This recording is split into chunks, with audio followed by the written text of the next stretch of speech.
Hi, I'm Tiffany with Headcovers.com, and today I'm going to show you how to tie a headscarf turban style.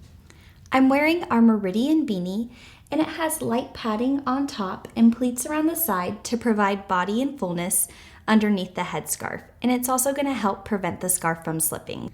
I'm using our 100% pure silk headscarf, and it is a square shape to create this look. And to start the look, we're going to make a triangle by taking two opposite corners and putting them together. Now we'll take the folded edge and place it against the nape of the neck. And you'll take the two long ends and bring them to the front and tie them in a knot. Now you'll take the two long ends again and tie them in the back. And you'll just tuck those up underneath.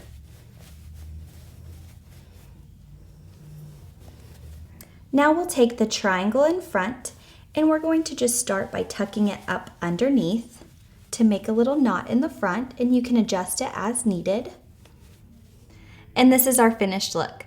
If you like this look, make sure to give it a thumbs up and subscribe to our channel, and we'll see you in the next video.